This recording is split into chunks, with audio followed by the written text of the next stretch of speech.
салом бинандагони гиромӣ, пешниҳоди шумост барномаи иттилооти хабар аз телевизиони Баҳористон.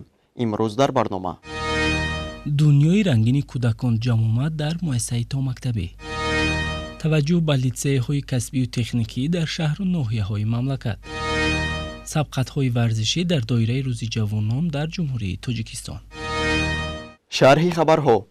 бахшида ба рӯзи ҳифзи кӯдакон дар муассисаи томактабии рақами 3 ноҳияи рӯдакӣ барномаи рангини адаби фарҳангӣ доира гардид. дар он тарбиятгирандагон васфи Тоҷикистон ва дигар муқаддасот намуданд.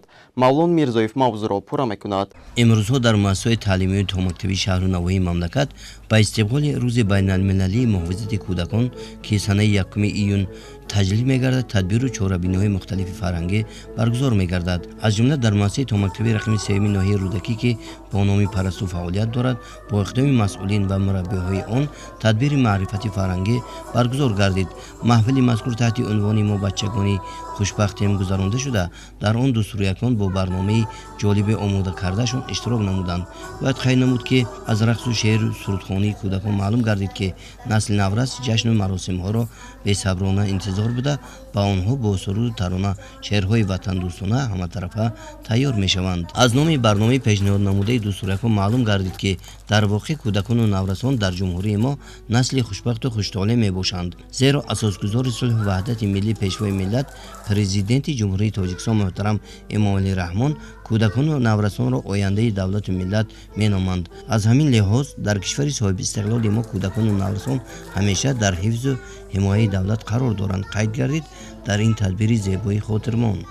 мо ҳамасола бахшида ба рӯзи муҳофизати кӯдакон нақша чорабинӣ тартиб дода аз рӯи он кор мебарем. дар ин чорабинӣ кӯдакони мо дар васфи ватан, модар, мураббия кӯдакистон ва зебогиҳои Тоҷикистон шеъру сурудҳо хонданд ки тадбири мазкур насли наврасро ба таъриху тамаддуни миллӣ шинос намуд.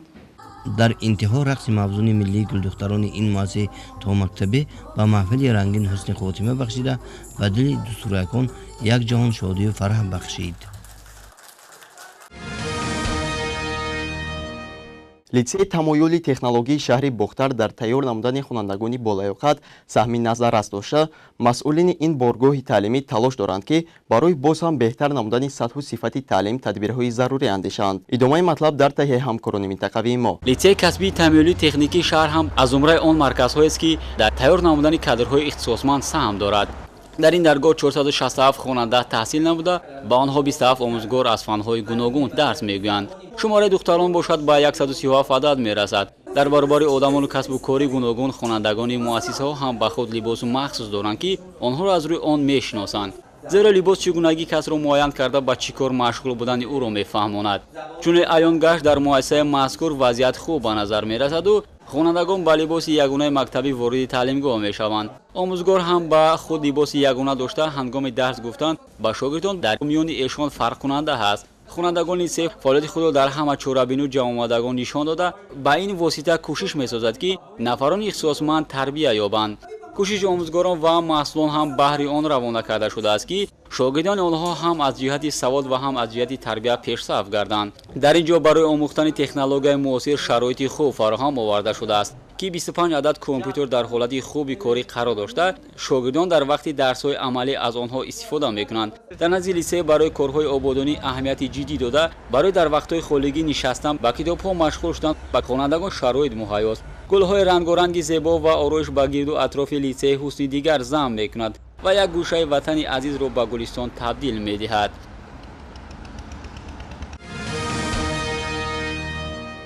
литсеи касбии техникии ноҳияи Шуғнон чун дигар таълимгоҳҳои олии касбӣ мутахассисонро дар соҳаҳои мухталифи мамлакат омода намуда, аллакай донишҷӯён ба василаи дарсҳои амалӣ дар соҳаҳои интихоб кардаашон ба комёбиҳо ноил гардидаанд.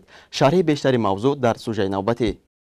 дар литсеи касбии техникӣ 51 нафар омӯзгорон ва устозҳои таълимии истеҳсолӣ кору фаъолият менамоянд. мувофиқи нақшаи дурнамои фаъолияти истеҳсолӣ ва хизматрасонӣ дар 3 моҳаи аввали соли 2019 курсҳои кӯтоҳмуддати 2-3 моҳа аз рӯи ихтисосҳои ронандаи дараҷаи С бо ҷалби 60 нафар, барқчӣ бо ҷалби 30 нафар, мутахассиси системаи компютерӣ ва интернет технология бо ҷалби 27 нафар, ҷамъи 135 нафар хонанда хат намуданд. дар давоми 11 соли фаъолияти литсеи касбии техникӣ زیاده از 2750 نفر خواننده ختم نموده صاحب کسب‌های گوناگون گشتند. در کورس‌های کوتاه مدت شرطنامه‌ای از روی اختصاص‌های کفشگری گازی و برقی 20 نفر، راننده اتومبیل درجه 3 90 نفر، جمع 110 نفر تحصیل نمودند. امروز ما باید متخصصان طلبات به بازار مهنت، طلبات به زمان معاصر رو بطور نماییم. بیودن است که اساسگزار صلح و وحدت ملی، پیشوای ملت محترم ممالی رامون همیشه در پیام‌های ارسال خودشون، در سخنان‌های خودشون همیشه سپارش میدن که امروز ما باید سطح و صفت تحصیلات ابتدایی کسبی رو بهتر نماییم. ما نه اینکه به شماره بلکه ما باید به صفت دقت کنیم. برای این شعار ما شده است و ما از روی همین سپارش جناب والی همیشه فعالیت می‌نماییم. در لیسه کسبی تکنیکی از تمام شهر و نواحی ولایت مختار کوهستانی بدخشان به تحصیل فرا گرفته شده، از روی اختصاص‌های کفشگری گازی و برقی، دوریدگری، فیلدشر، بویتور، حسابدار، با آموزش کامپیوتر، دوزنده، لباسدوز، مونتور برقی و سیستم کامپیوتر اینترنت تکنولوژی اطلاعاتی درس داده شده، خط کنندگان با دیپلم نمونوی دولتی معلومات ابتدایی کسبی قدردانی کرده می‌شوند. در صحبت ساعت‌های تربیوی برای ایون نمودن هنرهای مردمی، نگاه داشتن ارزش‌های والای فرهنگی، تکمیل هنرهای اجدادی یک قطار موضوعهای مهم داخل کرده شدند که اهمیت کلان تربیوی داشتند. جهت آموزش هنرهای مردمی در لیسه کابینت‌های کسب انتخاب‌کنی تشکیل و جواز داده شدند که در آن همه روزه خوانندگان موافق امکانیت و قابلیتشان به محفل‌های کنده‌کاری، مربافی، بافندگی، دوزندگی جلب کرده شدند. در لیسه تکنیکی کسبی ناحیه شغنان 2 اتاق زمانوی با 47 عدد کامپیوتر برای آموختن زبان انگلیسی مجهز گردانده شده است. خوابگاه لیسه کسبی تکنیکی ناحیه شغنان برای 200 نفر خواننده سال 2011 و استفاده داده شده. از 44 اتاق خواب، 4 خانه طعام‌پزی، 24 جای آببازی، 4 جای فراغتی استراحتی عبارت است. حول حوزه 150 نفر خواننده از تمام شهر و نواحی ولایت مختار کوهستانی بدخشان استقامت می‌کنند. در لیسه کسبی تکنیکی ناحیه شغنان 6 استخوان‌های استحصال کارخانه‌های کفشگری گازی و برقی، استخوانه دوریدگری و کارکرد مبل، دوزندگی، کارهای عملی و اتومبیل، استخوانه تعمیر تجهیزات‌های تکنولوژی اینفورماسیونی و الکتریک فعالیت نموده ایستادند. استادان آموزگاران لیسه کسبی تکنیکی ناحیه شغنان کوشش بر آن دارند که به بالا برداشتن سطح و صفت تعلیم و تربیت هر یک خواننده منتظم دقت جدی روانه نموده، دانش آموزی ایشان را باز هم بلندتر نمایند. бахшида ба рӯзи ҷавонон дар донишкадаи тарбияи ҷисмонии тоҷикистон ба номи саидмомин раҳимов мусобиқа баргузор гардид. сабқати мазкур миёни донишҷӯёни макотибҳои олӣ ва миёнаи касбӣ сурат гирифта, мақсад пеш аз ҳама ҷалби ҷавонон ба варзиш ва оммавият бахшидан ба тарзи ҳаёти солимба ҳисоб меравад. гузориш дар ин раванд.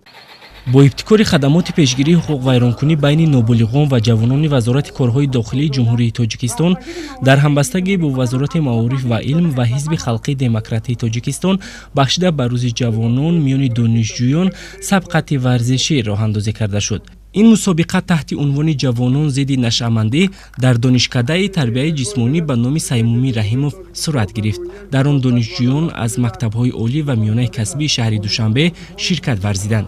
дар маросими кушодашавӣ иттилоъ дода шуд ки мусобиқа аз намуди футбол, волейбол, тенниси рӯи миз ва шашкаву шоҳмот роҳандозӣ карда мешавад. бояд ҷавонон дар ин давра фаъолмандӣ нишон дода миёни рақибони худ сабқати солимро анҷом диҳанд.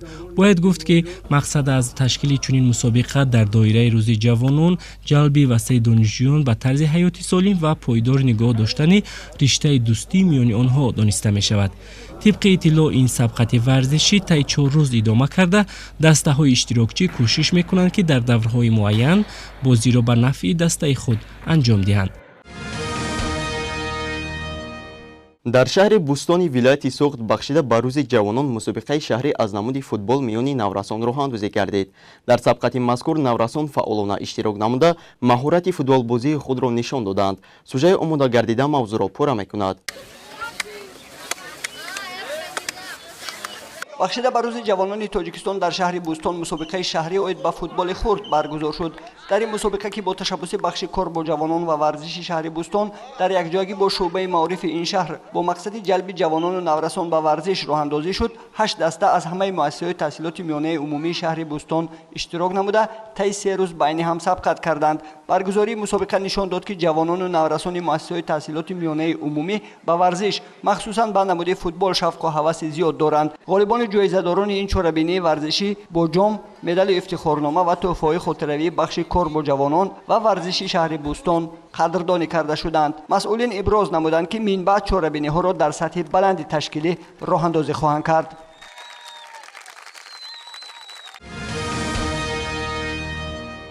бинандагони азиз, ин буд хабарҳои рӯз ки манзуратон гардонидем. шумо метавонед дигар барномаҳои ҷолибу диданиро аз сомонаи телевизиони Баҳористон www.tvb.tj дастрас намоед.